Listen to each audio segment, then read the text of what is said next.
ತಂಗಿ ನೀನು ಸತ್ತ ಮೇಲೆ ನಿನಗೆ ಭಾಗ್ಯಲ್ಲ ಭಾಗ್ಯವಮ್ಮ ಭಾಗ್ಯಲ್ಲ ಭಾಗ್ಯ ಕಣ್ಣೀರಿನ ಬದಲು ಕಣ್ಣೀರಿನ ಸ್ನಾನವೇನಿಲ್ಲ ಪಾಲಿಗೆ ಅಕ್ಷತೆಯ ಬದಲು ಇಡೀ ಅಕ್ಕಿ ಏನಿಲ್ಲ ಪಾಲಿಗೆ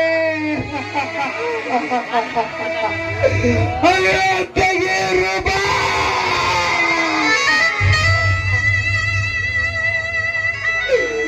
ರವಿ ಎತ್ತಿಸ ಕೂಡಿಸಿ ನಿನ್ನ ತಂಗಿಯನ್ನು ಕಟ್ಟುವೆ ನಾ ತಾಳೆಯನ್ನು